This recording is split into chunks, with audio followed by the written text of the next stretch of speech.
Okay, so I can't see myself. This is a test of the inline live on the fly uploading on YouTube. So I'm gonna um just this is a video response to something Troy Pasulka, a photo from the Occupy Democrats picture showing the perception versus the reality of the United States income distribution. I wish I was sophisticated enough to splice in a photo so I could show you, audience. Okay, well, there it is. So, you'll notice that the top bar is the perceived income or wealth distribution. This graphic is actually unclear, which for me is a peeve, but I'll let it slide. Um, and then the distribution that 92% of the survey respondents crafted as ideal, but I mean, it's surprising. You could say what you will about it. It kind of looks like generally American people have some uniformity in their sensibilities but the top 20%, the Americans figured, held almost 60% of national wealth. Um, and the second and bottom, so the two bottom quartiles share 10% of the wealth. And there's a part of the middle class that you can see that's also in that bottom 10% of national wealth. Um, it's horrifying, but if you're like me and your spirit can read data, I close my eyes and think of kids I grew up with and what they owned and what kind of living conditions they had and what counts as wealth and net worth, and I can tell which were the middle class kids who had middle class parents and middle class lives, but may not have owned, um, didn't own the house, didn't have certain investments that I know that my mother and father had. So there's a certain type of middle class person to be above the second to last 10%, or below the second to last 10% of the perceived income distribution. So I'm talking about the geography of a fantasy. The real income distribution actually dictates that the top 20%, in terms of um, wealth holders, the top quintile owns like 85% of all the stuff. So, you know, the top 20%. And which is why the Occupy movement really, in my opinion, doesn't go far enough with this 1%, 99% stuff. I mean, the only good thing is that, well, you know how rich people are. Bourgeois people love a cause.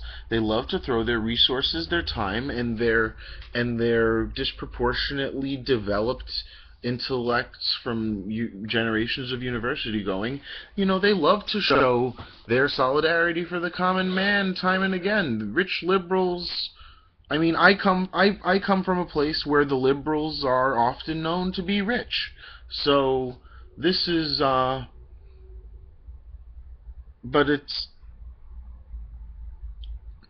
I can pinpoint where in the wealth distribution my fellow citizens seem to come from, and I myself grew up from a modest but privileged cohort with very nationalistic expression toward my very narrow cohort. We were always very protective of um, that narrow station we occupied in New York's very delicate socioeconomic mix. So I'm going to read my response to Troy, um, because urban planners, we seize ourselves with what we call wicked problems. There's a heritage of that in our the literary heritage. It's not literary heritage. It's our theoretical heritage of literature. Um, Once states move toward egalitarianism and progressive models, they must still geopolitically exploit other states in order to continue to channel wealth to their own people who are citizens of their state, according to patterns of sovereignty. Our global system of economic survival is tied to extractive capitalism and has degraded the quality of life in the poor world. But socialist states had problems with environmental degradation due to industrialization as well. The Soviets, the Vietnamese, the Angolans, the Ethiopians. Ethiopia is pretty aggy out there, but it's a big country. Big country's got to have a few mills and factories. All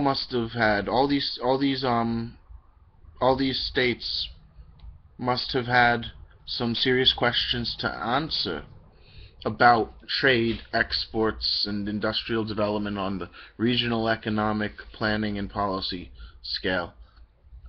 So the problems facing our democracy here in these United States are singularly wicked because, well, for three principal points, and I will outline them as such. Point 1. If you fix our domestic inequality, we must still exploit poorer countries self-servingly, as Singapore, Japan, Trinidad and Tobago, Switzerland, or Saudi Arabia have in their post-war histories seen fit to do in order to command and sustain their superior economies and qualities of life relative to their neighbors. Each of these countries has substantially progressive welfare mechanisms on the domestic level, and they are all over the world. Each of these countries has a multitude of distinct rights. That's R-I-T-E-S. Package state programs, policies, customs, and forms of institutional welfare. So I'm jumping back and forth between the societal nuance and the administrative nuance that are absent from these United States, to the United States being a large, diverse, and relatively wealthy country. Relatively wealthy, sovereign country.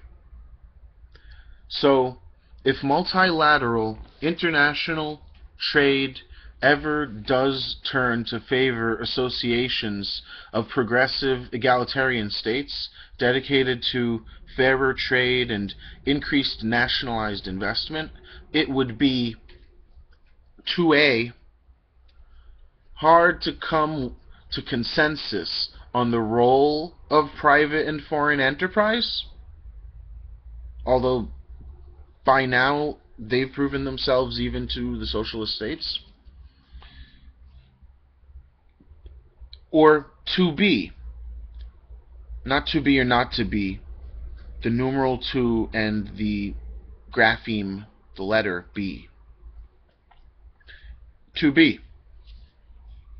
With the majority of the world under nationalist capitalist control, socially redistributive states must rely on world trade according to the prevailing system of world trade, obviously global capitalism. And surely the second world, please tell me, my viewers, remember the second world and what that was. Second world used conventional methods of industrial development and export sector development. This is the pre-Bretton Woods world I'm talking about. So, ecological concerns, we don't know. We don't know how the leftists could have ever protected their environments, their ecological environments, because their hands were forced into participating in conventional world trade as it stood in the era. So, this brings me to point 3.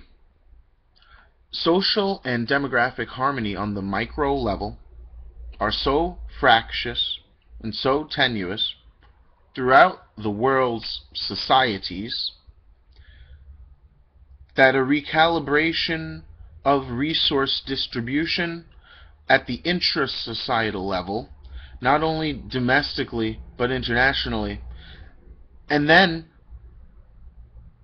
subsequently internationally, but then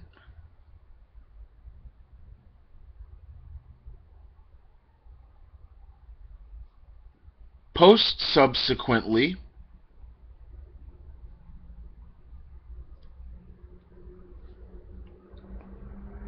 pursuant between the human species and the geological, rocks matter, and ecological entirety of the earth. So what are we going to do to one another when we finally succeed in becoming nations of A, more equal citizens, and then B, ultimately a world of more equal nations, and then C, the last most important task, is to somehow continue to exist with minimal forms of social control, having to accept that we will perish if we do not take up that very, very magnanimous task of environmentalism. That is an extreme economic and logistic inconvenience under any system at all that we know in civilized history. So-called civilized history.